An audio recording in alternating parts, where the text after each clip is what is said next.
दिल्लीतील स्फोटानंतर नवी मुंबईतही आता सुरक्षा कडक ठेवण्यात येते। नवी मुंबई पोलीस संपूर्ण शहरात आता हाय अलर्टवर पाहायला मिळतात। ठिकठिकाणी नाकाबंदी सुरू आहे। बाजारात प्रवेश करणाऱ्या सर्व लोकांची आणि वाहनांची कडक तपासणी केली जाते। दिल्लीतील स्फोटानंतर नवी मुंबईत आता सुरक्षा कडक ठेवण्यात येत आहे। नवी मुंबई पोलीस संपूर्ण शहरामध्ये हाय अलर्टवर असून ठिकठिकाणी आता नाकाबंदी करण्यात येत आहे।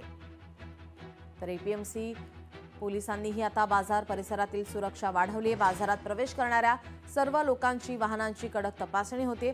पोलीस ये-जा करणाऱ्या वाहनांवर आता बारकाईने नजर ठेवत आहे।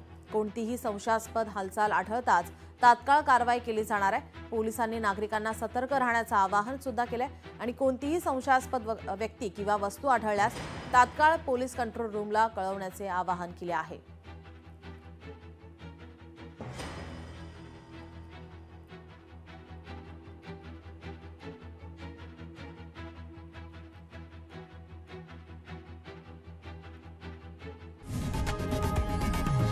लोकशाही मराठी ऐका, पहा, जागरूक रहा।